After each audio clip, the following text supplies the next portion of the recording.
Bienvenue chez Perspective de médiation, le podcast dédié à la médiation et à la résolution des conflits. Je suis Pascal Guimperly, médiateur basé en Suisse. Avec nous, selon les épisodes, Joëlle Dunoyer, rédactrice en chef de la revue Intermédiaire, et Christelle Schirmer, membre de la rédaction. À travers nos émissions, nous contribuons au développement de la médiation et des modes alternatifs de résolution des conflits. Vous allez découvrir des conseils pratiques, des témoignages inspirants et des échanges et discussions variés avec des invités de marque.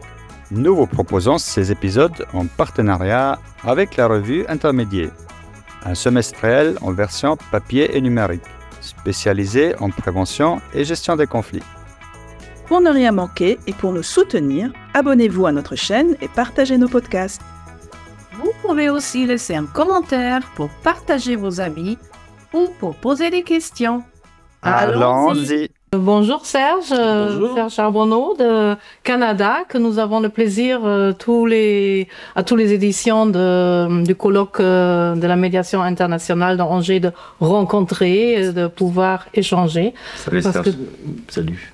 tout ce qui se passe au Canada, c'est toujours passionnant, c'est souvent précurseur et c'est toujours intéressant. Ah, mais, c'est Donc, gentil, mais de toute façon, le travail que vous faites est important. Puis, alors, merci de cette invitation-là. C'est apprécié. Merci Bon. d'être là. Merci Serge. Alors, présentons à nos auditeurs et nos auditrices qui ne te connaissent pas. Donc, Serge, ton parcours riche et... Oui, alors, mon parcours, mes premiers contacts avec le milieu de la médiation, c'est dans la fin des années 80. Et je me suis intéressé à la médiation. Bon, j'en faisais un peu. Mais je me suis surtout intéressé à la médiation comme promoteur de la médiation, dans l'ingénierie de la médiation. Et c'était à cette époque-là le mouvement de médiation dont on discutait. Et c'est dans les années 93, moi, que j'ai découvert, parce que au Québec, on est donc francophone, mais on est dans une mer anglophone, donc on est nombreux à être... bilingue. Donc, moi, je lis l'anglais et c'est vraiment le restorative justice qui est arrivé et qu'on a traduit, nous, au Québec, comme avec l'expression justice réparatrice.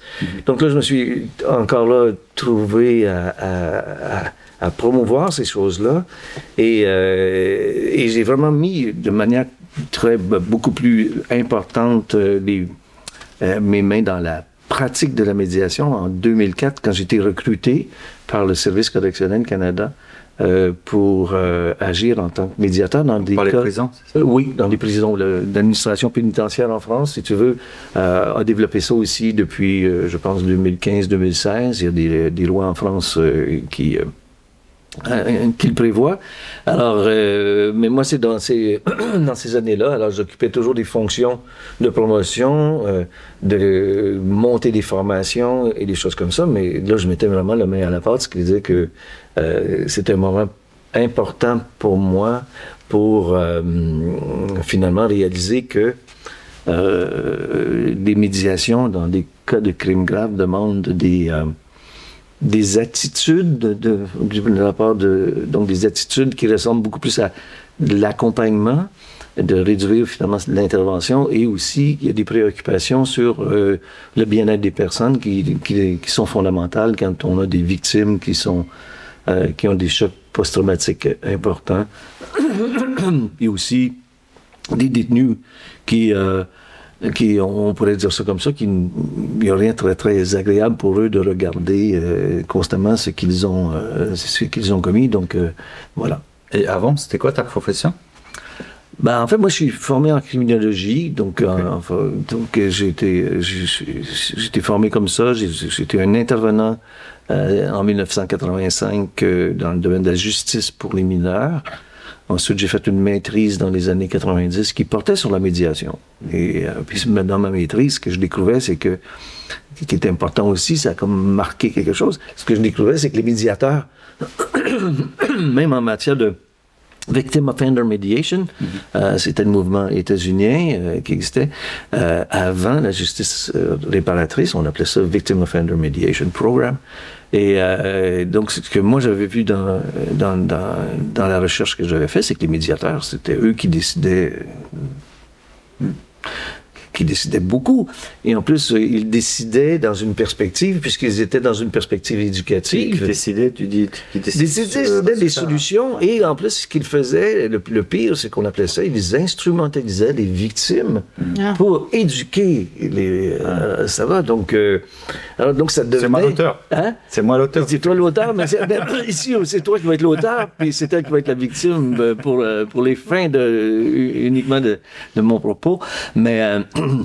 donc, c'était, finalement, on parle de victim offender mediation dans une perspective, et après ça, on parlait de justice réparatrice, mais c'était pas de la justice réparatrice, c'était encore de la justice adaptative, réadaptative qu'on essayait de faire, parce que ce qu'on voulait principalement, c'était pas ton bien, c'était est-ce que tu peux venir le convaincre en expliquant ce que tu as vécu qu'il prenne conscience. Qu'il prenne conscience, c'était l'objectif. Qu'il a fait, oui.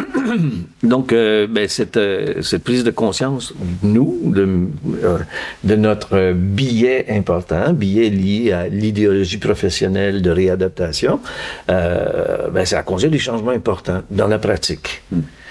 Et voilà, là, il y a une suite, parce que je m'occupais de la formation, donc il y a une suite constante de changements qu'on apportait. Je m'occupais de la formation, du contenu de formation et tout. On apportait constamment des améliorations. C'est ce qu'on appelait des améliorations. Je pense que c'était des améliorations. Mais en tout cas, on s'éloignait de cette perspective réadaptative pour donner une place totale et complète à la victime.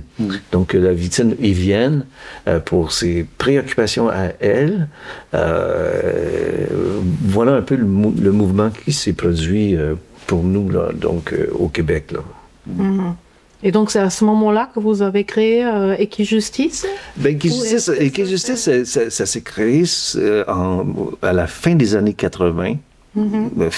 La date, je ne dirais pas la date officielle, mais je pense que l'année officielle, c'est en 1989. Donc, Equijustice, il y avait des organisations, mais le réseau Equijustice a été créé en 89, les organisations ont été créées en 83. Donc, c'est toutes les organisations, des associations que vous dites ici en France. Nous, on parle d'organisations communautaires, d'organismes communautaires. Donc, vous avez la loi de 1908. Nous, on a la loi, le chapitre 3 de la loi sur les compagnies. Alors, donc, mais en gros, ce sont des OBNL, des organisations à but non lucratif, qui reçoivent, si on veut, des responsabilités dans l'administration de la justice, mais surtout dans l'administration de ce qu'on appelait des alternatives. Et puis c'était difficile, tu dis, les associations reçoivent, les organisations reçoivent un mandat. Ce que je vois en Suisse, c'est assez difficile de percer. Je pense que l'État fait très attention, et puis que c'est un peu un domaine officiel de l'État, et puis que c'est pas la grande ouverture, on va dire, pour laisser entrer... Non, c'est effectivement, mais ça, je pense, je le soulignais au début du congrès en ouverture, que, dans le fond, j'étais en ouverture avec plein de personnes qui sont tous membres d'institutions importantes de justice en France ou ailleurs, et tout ça. Et les OBNL, il n'y en a pas beaucoup ici, pourtant il y en a en justice réparatrice, mais il y en a, mais le gouvernement québécois, même, je te parle au Canada, c'est le gouvernement du Québec qui subventionne de manière beaucoup plus importante que tous les autres gouvernements, les organisations non gouvernementales, si tu veux, les ONG. Et dans le domaine de la justice, ça existe. Et aussi curieux que ça puisse paraître, et ça, ce n'est pas parler contre l'État français de dire ça, mais je vous dirais que je m'amuse à agacer certains Français en leur disant, en plus, vous, lorsque vous développez quelque chose, vous vous attendez à ce que l'État adopte des lois. Alors, donc nécessairement, quand l'État adopte des lois, elle vous conscrit. Alors que nous, tu vois, il y a des lois qui disent sur des organisations non gouvernementales qu'elles sont libres de leurs orientations. Donc, ce qui fait qu'on pouvait pousser On pouvait pousser au sein du système de justice une orientation particulière, une idéologie différente, de dire, donc non, on ne fait pas de réadaptation, on n'est pas là pour faire de la réadaptation, on n'est pas là pour faire de la punition, alors on va offrir des services qui visent à faire la réparation des torts qui ont été causés. Oui? Et voilà, donc on ne faisait pas seulement proposer de la médiation, on a réussi à obtenir des conventions de sens, si vous voulez, des conventions, des orientations communes pour la réaction sociale à l'égard de la délinquance des mineurs, dans laquelle on priorisait la justice réparatrice.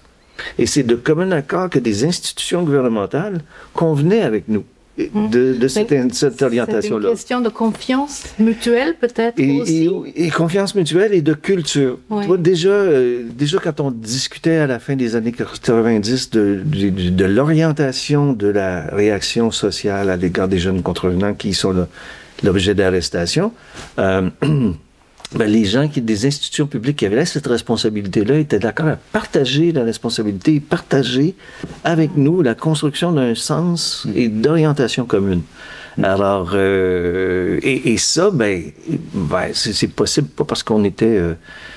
mais je pense qu'il y avait un contexte particulier, il y a quelque chose de particulier, il y a des travaux qui ont été faits par plusieurs fonctionnaires qui sont allés créer quelque chose que moi je trouve un peu merveilleux, forcer l'État québécois à subventionner des organisations sans les contraindre à une orientation. Okay. Ça va. Et donc, il y a quelque chose... donc, on ne peut pas connaître tout ce qui existe dans le monde, c'est pas possible, puis je ne peux pas parler de ça, mais à date, je ne le retrouve pas en Suisse, je ne le retrouve pas en France, je ne le retrouve pas en Belgique. Voilà. Oui, alors en Suisse, il y a des tentatives, il y a une association, il y a des choses qui se passent, mais justement, ça prend du temps, on va dire. Oui, c'est ça. Tu disais la réparation des torts. L'objectif, c'est la réparation des torts. Oui. C'est pas la réparation purement financière, j'imagine. Oh non, justement. La réparation des torts.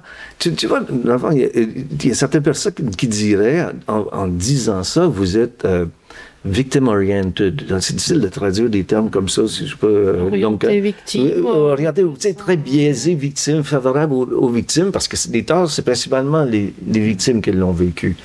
Toutefois, ce sont les objectifs qui sont poursuivis, qu'on répare les torts, mais bien entendu, on ne peut pas forcer. On peut pas forcer des excuses. L'illustration, vous avez tous reçu des excuses. On a tous reçu des excuses. Et on est tous très habiles à sentir que l'excuse n'est pas investie. Alors, il ne peut pas y avoir de réparation si elle n'est pas investie, si elle n'est pas... Alors, c'est ça le travail qu'on fait maintenant en médiation, c'est de préparer les gens à des échanges, et c'est pas nécessairement mais très, très, très rarement. En fait, c'est absolument pas orienté vers des solutions, à la signature d'une entente. C'est pas du tout comme ça que les gens perçoivent. C'est plus la compréhension mutuelle, non? Un petit peu comme dans le film Je n'oublierai jamais vos visages. Oui, est-ce que c'est un peu de comprendre les uns les autres? Qu'est-ce qui a amené à cette fatalité quelque part? En fait, c'est de construire sur la base, construire avec les gens quelles sont leurs attentes à l'égard de ça, et de voir si elles peuvent, ces deux personnes-là, dans une discussion, parvenir à, je veux dire le mot satisfaire. On peut mettre des guillemets à plusieurs mots que je veux utiliser, mais donc c'est en vertu des gens. Il y a des gens qui nous disent, vous faites de la haute couture, c'est ça. Voilà. On ne fait pas de prêt-à-porter. Donc, on prend les gens, on explore avec eux, on les rencontre pour qu'ils réalisent qu'est-ce qu'elles souhaitent. Et puis, on voit d'une certaine manière si c'est possible ou non. Donc, on amène des gens dans des choses qui sont possibles. Si jamais c'est pas possible, on va leur dire, on n'est pas certain. À vous de décider. On leur remet. Vous voulez qu'ils vous expliquent ça, qu'ils comprennent ça, c'est pas certain que vous allez obtenir ça. Non, mais je vais y aller quand même. Je vais aller voir, je vais obtenir le plus de choses. Est-ce que parfois, dans ces rencontres, finalement, ils découvrent quelque chose qu'ils n'ont pas du tout attendu? Oui, non, souvent, même si c'est préparé, ils découvrent souvent des choses qu'ils n'ont pas attendues. Et même la préparation, c'est aussi des fois dans la préparation où ils réalisent... ils peuvent nous exprimer dès le départ, mais moi, ce que je veux vraiment, c'est ça. Et après un an, dire, ben finalement, ce que j'ai découvert, c'est que c'est lié à la culpabilité que j'ai. Donc, des fois, on peut exprimer quelque chose au début, puis après une exploration, puis d'une certaine manière, je dirais même une introspection, puis une projection de soi-même, on découvre que, ben là, ce qu'il y a ici, c'est que je me sens coupable du meurtre de ma fille. Mm-hmm. J'aurais pu faire quelque chose. Et donc, d'aller chercher chez l'autre toute l'explication de ce qui s'est passé et de réaliser que j'aurais pas pu rien faire, ben ça permet de se libérer de tout ça, de cette culpabilité-là. Vous voyez? Donc, c'est des choses comme ça. Alors, je ne veux pas l'appliquer en disant, je vous donne un exemple ici, là, mais c'est différent. C'est différent. C'est unique à chaque fois. C'est pas mal unique, c'est spécifique à chaque fois. Parce que la réparation, je me dis, elle est aussi pour moi, pour l'auteur. Enfin, moi, bien entendu. L'auteur ici dans notre petit contexte. Ah oui, oui. Parce que l'auteur aussi, je dis, certains n'aiment pas le terme pardon, parce qu'il peut y avoir beaucoup de connotations. Oui. Mais si je m'excuse ou si je pardonne, ça peut aussi être libérateur pour moi. Ou réparateur pour moi, je voulais dire. En fait, oui, tout à fait. Bon, le seul sens que je donne pas à réparation, c'est le sens de réhabilitation. OK? De réparer les problèmes et les difficultés que j'ai. On n'est pas là. Ça va? On n'est pas là. Mais tu tombes exactement dans quelque chose où, finalement, plusieurs délinquants vont dire que c'est aussi libérateur pour eux. En fait, dans ces discussions-là, moi j'accompagne des personnes, surtout dans des cas de décès. Ou sinon des agressions d'inceste, des choses comme ça. Là, maintenant, je parle de ce que je fais pour l'administration pénitentiaire canadienne au Service correctionnel Canada, que je continue à faire comme ça. Alors, quand on accompagne ces personnes-là, puis qu'on vient les voir, des fois, les événements sont loin. Mais de quelques années, même. Des fois, ça peut être 15 ans après. Ah ouais. Alors, et pour plusieurs, une formule, je ne dirais pas qu'elle... Permettez-moi une expression, mais des fois c'est semblable, c'est de dire je ne peux pas dire non. Je ne peux pas dire non. Je ne peux pas dire non. C'est pas possible que je dise non à ça. C'est énorme, ça va me demander beaucoup de choses. C'est pas facile pour moi. Quand on se parle, toi puis moi, là, donc c'est l'auteur qui dit ça. C'est l'auteur qui dit ça souvent. Je peux pas dire non, puis c'est pas facile pour moi. C'est pas quelque chose qui va être simple. Mais des fois, ils vont dire, il fallait que je fasse ça, puis je peux pas être bien avec ce que j'ai fait, mais je suis bien avec ce que je viens de faire. Pour ça. Est-ce que ça va? Donc, c'est une forme de... Ça n'enlèvera pas, je vais encore avoir cette image de ma conjointe que j'ai tuée, ou de mon ex-conjointe que j'ai tuée. Je peux pas réparer rien, il n'y a rien que je peux faire. Mais au moins, j'ai tout fait pour faire en sorte que sa mère puisse comprendre. Je ne sais pas si ça participe à son mieux-être ou quoi que ce soit, mais je vais faire tout. Et ça, cette obligation-là que je me fais, les gens vont pas dire je suis fier de ce que j'ai fait, mais ils vont dire au moins j'ai fait ça. Puis elle me donne l'occasion de pouvoir faire ça. Parce que sinon, moi, je reste pris avec ça. Donc, non, le pardon, eux, ils vont pas là pour le pardon. Non, puis en fait, sinon, le pardon a un autre sens. Parce que le pardon, tu sais, une dame qui m'a déjà dit, elle me parlait du pardon, puis elle dit, moi, j'ai le pardon facile, puis je me demande de me parler de ça. Puis finalement, on m'a parlé pendant 30 minutes du pardon. Là, j'ai dit, vous pourriez peut-être enseigner en éthique à l'université, parce que elle donnait plusieurs sens au pardon. Puis elle donnait quel est le sens, mais elle parlait de ces filles qui n'ont pas le même sens pour le pardon. Mais c'était pas un pardon voilà. Alors, donc, c'est galvaudé, parce qu'il y a plein de personnes qui ne vont pas du tout là pour pardonner. Plein. Maintenant, il y a des gens qui y vont pour pardonner. Moi, j'accompagne les gens quand ils ne se mettent pas en danger. C'est ça le critère. C'est pas de dire, oui, moi, je ne suis pas croyant, puis vous voulez pardonner, donc je ne peux pas vous accompagner parce que je ne suis pas croyant. C'est absolument pas, là. Je ne suis pas là pour... censurer les gens dans les objectifs qu'ils poursuivent. sauf si je vois que là, ils peuvent menacer eux-mêmes leur bien-être. Donc là, à ce moment-là, je ne vais pas nécessairement les arrêter, mais je vais porter à leur attention ce qui est en train de se passer, puis on va en discuter. Donc tu utilises le terme réparatrice, justice réparatrice.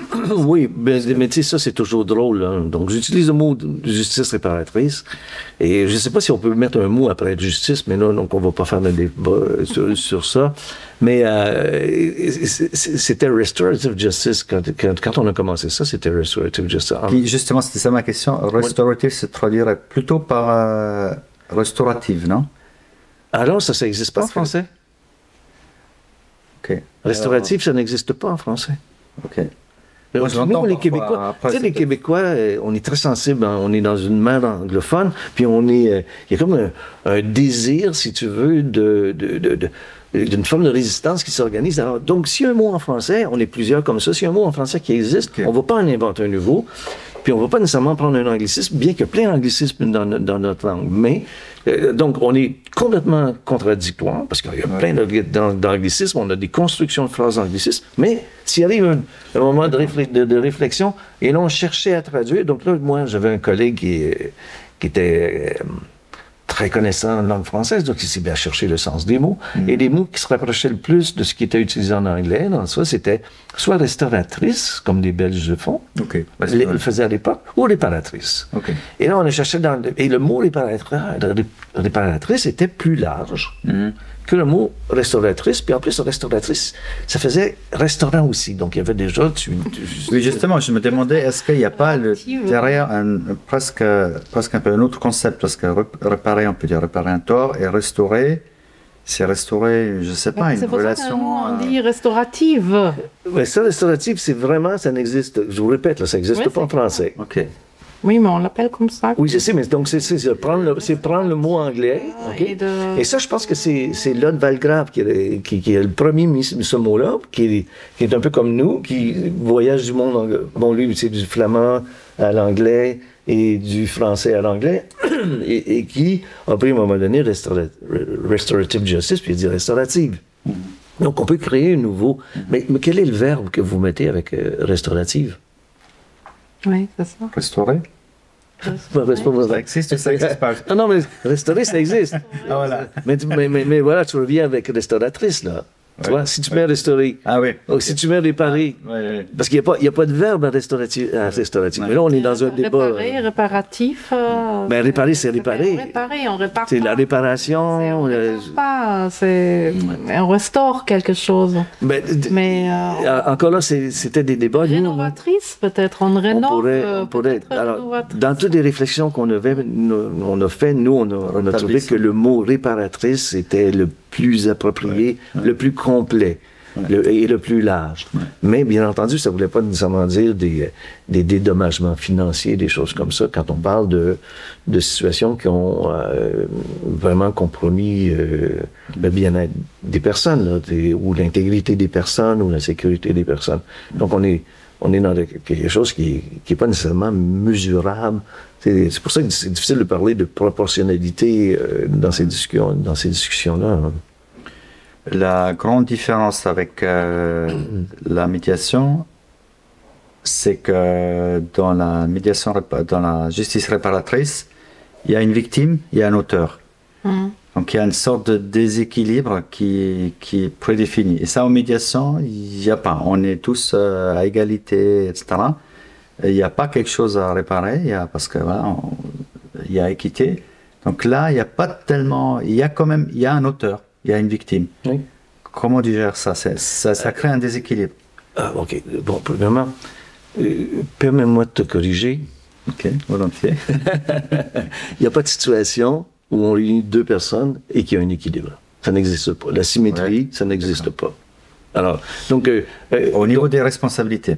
Attends, là, tu commences à me mettre quelque chose. Moi, tant tu me dis, si tu crois qu'on est égaux, c'est pas parce qu'on déclare que la Déclaration universelle, on ne n'est pas égaux et on fait tous pour le devenir. Donc, alors voilà le travail à chaque fois des médiateurs. Donc, c'est d'essayer d'établir une première symétrie. La première que nous, on essaie d'établir, comme symétrie, c'est celle qu'on appelle le non-expert. Ton vécu, je le respecte complètement. Je ne le conteste pas. Ça, c'est très difficile. C'est très difficile à apprendre, ça. C'est beaucoup... Dans les formations, il y a plusieurs manières de nier le vécu de quelqu'un. Ça va? Et c'est comme je dis, on a un naturel dans notre manière de, juste en reformulant les choses et en nommant les choses, on transforme les choses. Et en transformant les choses, des fois, on reprend, nous, comme médiateurs, une perspective d'expert sur la situation, qui connaît mieux que toi. Ça va?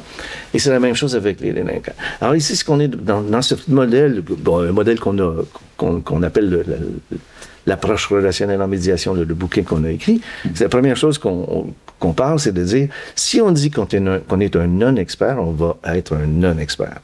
Ça va? On n'aura pas d'autorité épistémique. Ben, c'est un vrai défi. C'est un vrai défi. Alors, et c'est comme ça qu'on établit, d'abord, la première chose qu'on établit, c'est le plus de symétrie entre nous deux. Et on continue comme ça. Et ensuite, bien entendu, on ne va pas laisser des gens abuser l'un de l'autre. C'est pas... Par contre, tu vois, il faut dire que moi, les rencontres que j'organise, elles sont pas sans violence. Il faut accepter aussi la violence, hein? Elle fait partie. C'est pour ça. Moi, dans mon milieu, il y a des gens qui disent qu'il faut absolument que tous les médiateurs soient formés à la communication non violente. Ben, nous, on ne forme pas à la communication non violente parce que ce n'est pas notre propos, parce qu'il y a des victimes qui rencontrent leur père. Et le père, il passe une mauvaise heure, là. C'est pas 15 minutes, là, des fois. Tu parles du père incestueux, exemple. Un père d'inceste. Donc, ce que sa fille lui exprime, c'est quand même exprimé avec violence. Et vous faites toujours... pardon. Vas-y. C'est toujours le vrai auteur? Toujours. Okay. De ça, ce que je te parle, pour le moment, c'est toujours les gens qui sont liés par le même événement, victimes de monsieur, agresseur de madame. Je vais finir par... tu vas finir par être... Ne m'agresse pas, Pascal. Et ces statuts-là, pas qu'ils sont... Mais c'est pas sur ça que repose la construction de la discussion. Tu es l'agresseur. Au départ, oui. Puis on va laisser ça comme ça. Au départ, madame peut bien parler du monstre. Mais quand elle va le voir, ce ne sera pas nécessairement le monstre. Ouais. Ça va? Alors, mais moi, j'ai pas à intervenir. Je vais travailler avec madame, qu'elle se fasse ses représentations, qu'elle les exprime clairement, qu'elle voit, qu'elle envisage la discussion qu'elle va avoir, comment elle va dire les choses, quel est le sens des mots. Exemple, si le pardon, qu'est-ce que ça veut dire le pardon? Alors, c'est tout ça le travail de préparation, si on veut, que nous faisons. Donc, sur ta question de pouvoir, il existe tout le temps. Maintenant, s'il y a des situations où quelqu'un, je veux dire à ce moment-là, exercerait un pouvoir en étant violente à l'égard de son père, ben la question c'est est-ce que son père accepte ou va accepter ça? Ça va? Et si lui est prêt à accepter ça, puis là, je te dirais qu'il y a plusieurs pères qui sont prêts à accepter ça. Là. Donc, c'est même pas un enjeu. Donc là, il y aura pas de... Accepter la violence. Cette violence-là de leur fille, oui. En fait, il y a des gens qui... Verbal. Oui, verbal. Il y a des pères qui vont dire, mais écoute, moi, je suis... Si je m'engage à ce type de discussion, j'anticipe bien que je m'attends à ce que ça va pas être facile. Tu vas dire ce que tu as à dire. Je suis un père, j'ai vu ma fille aller, j'ai vu ma fille devenir adopter des comportements vraiment difficiles, tomber dans la drogue, dans la prostitution, vivre avec des hommes qui la respectaient pas. Puis dans le fond, je pense que j'en suis... j'ai une grande part dans tout ça. Donc, si elle vient m'exprimer avec force tout ce que je lui ai fait, je suis là pour ça. s'il y a une chose que je peux faire pour elle, c'est ça. C'est peut-être pas tellement le pardon ou les excuses, mais c'est de pouvoir continuer à vivre avec ça, et pour l'un et pour l'autre. Oui. Et de ne pas rester bloqué, et de ne pas tourner en rond, mais de faire ce pas et de dire, bon, c'est comme ça, on n'y changera rien, mais toi tu vas vivre avec ce que tu as fait et moi je vais vivre avec ce que tu m'as fait, ce que j'ai subi, mais la vie continue et c'est pas toujours conscient, mais ça fait partie de cette démarche. Et puis il y a plusieurs personnes qui vont dire, tu sais, je veux jamais que tu oublies qu'est-ce que tu as fait. Mais je veux pas que ça occupe. Il y a des gens qui vont dire exactement comme tu le dis, mais je veux plus que ça occupe ton esprit comme ça. Voilà, mais toutefois, je veux pas que tu oublies. Je veux pas que tu oublies son anniversaire de naissance. Je veux pas que tu oublies ça. Je veux pas qu'elle disparaisse. Mais voilà. Donc il y a toutes sortes de choses comme ça qui se passent, mais qui sont pas.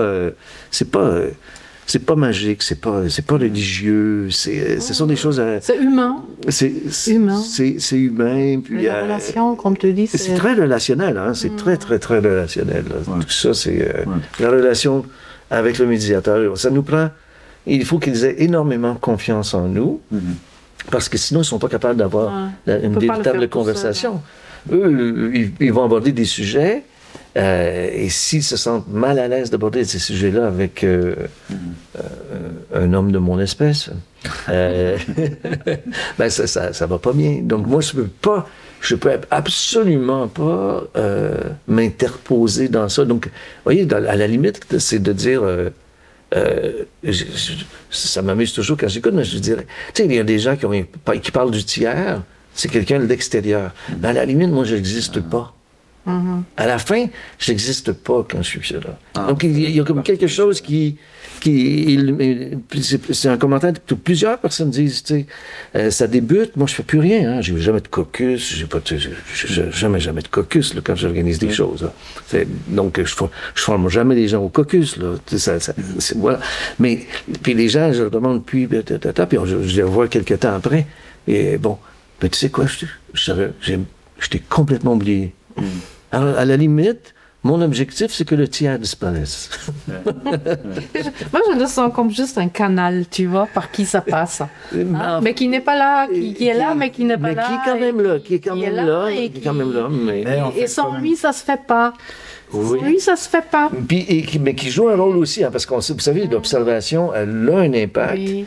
Mais nous, on a développé, j'ai développé ces choses-là, puis on est plusieurs à en discuter.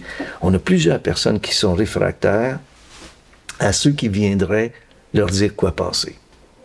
Donc, des gens qui ont été traumatisés ou des délinquants, il y a beaucoup de gens qui ont une fatigue devant ces gens qui arrivent et qui connaissent qu'est-ce qui est bien pour toi. Tu vois. Donc, je ne sais pas si vous l'avez vu dans la vidéo, mais déjà...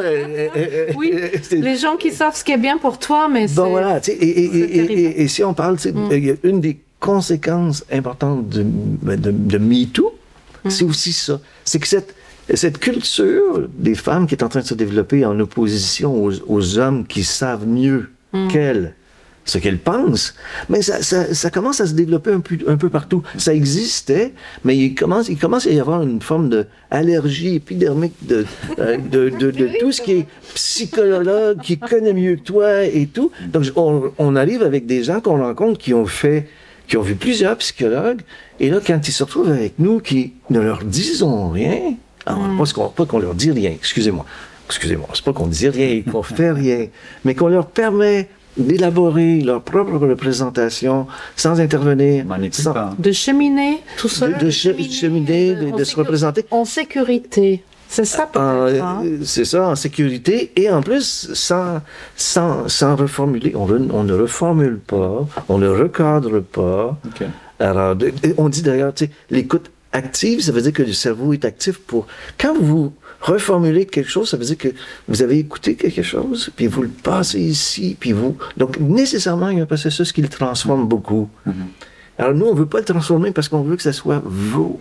Donc, si la victime, elle dit quelque chose de méchant, toi, parce que j'ai vu ça, la médiation transformative, ce qui m'a aussi étonné, s'il y a quelque chose de de fort, de lourd, de méchant, on reprend ça. Le médiateur, il s'adapte à ce que dit. On ne va pas essayer d'adoucir, etc. Au contraire, on véhicule la même chose. On a On a compris exactement la même chose de l'approche. Moi, j'ai été formé à l'approche transformative. Ouais. Donc, tu fais jamais je ferai ça. Tu fais pas ça. Jamais. Donc, c'est entre deux. C'est ni recadré de façon... C'est ni recadré. En fait, moi, je fais de l'écoute attentive, ça va, et j'accompagne avec une écoute attentive, ce qui veut dire que ce n'est pas une écoute active. Mm-hmm. Je laisse les gens... La seule chose que je fais, c'est qu'est-ce que ça veut... En fait, moi, je suis ignorant des gens. Donc, je suis ignorant et curieux, très curieux. Donc, je demande toujours à la personne qu'est-ce qu'elle veut dire. Qu'est-ce que ça veut dire pour vous, ça? Okay? Qu'est-ce que vous voulez faire quand vous... Ensuite, qu'est-ce que vous voulez faire quand vous voulez aborder ça avec lui? C'est où? Quelle est votre intention dans ça? Et ensuite, c'est aussi dire, vous venez de me le dire. Est-ce que c'est comme ça que vous allez le lui dire? Donc, il y a un travail sur les mots, sur le sens des mots, puis même des gens qui se réapproprient cette idée de dire je viens de te dire un mot, il faut que tu comprennes ce que je veux dire. Qu'est-ce que tu mets derrière le mot? Hein, et donc, il y a des gens qui s'approprient cette compétence-là ou ce pouvoir-là de dire attention, quand je te dis je te pardonne, il faut bien que tu comprennes quelque chose. Ça ne te permet pas d'oublier ce que tu as fait. Ça va? Juste ça. Le pardon, pour moi, c'est pas que tu oublies. Mais le pardon, c'est je veux qu'il y ait un côté fais ta vie. Donc, mais c'est pas tout le monde, mais c'est ça la communication qu'on accompagne. Et là, moi, si je viens dire c'est quoi le pardon, si je viens reformuler, donc je suis très loin. Et c'est pas... comme je te disais, comme j'ai illustré, il faut bien saisir, c'est que quand je suis dans la rencontre, puis c'est pas toujours des rencontres, hein, on le précisera, là, c'est pas toujours des rencontres face à face, mais quand je suis là, je disparais. Alors, si j'étais toujours en train de reformuler, bon, je ne veux pas donner des exemples de ces formations-là, mais si elle te dit des mots terribles, ben, je les reprends et je te les répète. En approche transformative. Pas du tout. Moi, je suis plutôt pour que le tiers disparaisse. OK. Bon, c'est passionnant, Serge. En fait, le tiers, il ne disparaît pas, par contre. Hein. Il ne disparaît pas, mais il est évanescent, il est là, mais il n'est pas là, puis il n'est pas... il y a une collègue qui dit, on est un peu comme dans une chambre noire. Elle se révèle à elle-même, avec moi. C'est vrai? Oui. Alors, c'est Mathilde, ma collègue, qui nous avait donné ça, cette image-là, qui est bien amusante. Bon, des images, mais ça peut parler. Donc, moi, je suis là par ma curiosité, ou ma curiosité même avec toi, ben, tu es toujours en train de t'expliquer. Mais tu t'expliques à toi-même. Mais par ma curiosité, je t'amène à t'expliquer à toi-même. Est-ce que ça va? Ah, c'est pour ça qu'on parle. C'est un révélateur. Hein, et dans la photo, il y a l'image négative et le positif. Et finalement, les deux... Et toute la complexité aussi. Et ensuite, est-ce que tu veux aborder ça avec elle? Donc, c'est comment tu vas faire ça aussi. Comment tu vas... Alors que moi, je n'ai pas à intervenir. Des fois, j'interviens en disant, si les gens sont un peu perdus, je les regarde. Puis, toutes les deux savent que j'ai travaillé exactement de la même manière d'un côté ou de l'autre. Puis, je vais peut-être juste dire un petit mot. C'est tout. Juste un petit mot pour pour que tu repartes. Ça va? Bon, je pense qu'on pourrait encore discuter très très longtemps avec toi, c'est très passionnant. Mais pour celles et ceux qui veulent savoir plus, tu as un livre, hein, qui s'appelle Médiation relationnelle. Oui, c'est la médiation relationnelle, rencontre de dialogue et justice réparatrice. Donc, c'est écrit avec ma collègue Catherine Rossi. Donc, on mettra les liens dans le descriptif de la vidéo. On le trouve... on le retrouve sur l'Harmattan, donc on le retrouve facilement en France, puis on le retrouve aussi en format PDF. Carrément. Ok, super. Bon. Merci, Serge. Merci. C'est super sympathique. Merci beaucoup. Merci, c'est un grand plaisir. Pour ne rien manquer et pour nous soutenir, abonnez-vous à notre chaîne et partagez nos podcasts.